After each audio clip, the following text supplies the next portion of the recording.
Вместе со своим партнером по магическим занятиям Джорджем Сисилом Джонсоном Кроули использовал Гаэтию для вызывания демона Буэра, который лечит все болезни.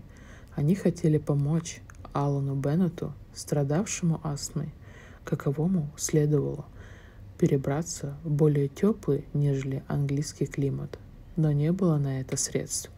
Кроули и Джонс сумели заставить Буэра явиться в зримом обличии, но поскольку его внешний вид не соответствовал описанию в Гаэтии, они решили, что обряд был неудачным. Однако, как потом утверждал Кроули, вскоре начали происходить чудесные события. У Беннета появилась возможность поселиться на Шри-Ланке, как он того и хотел. Из этого Кроули сделал вывод, что в конце концов работа имела абсолютный успех.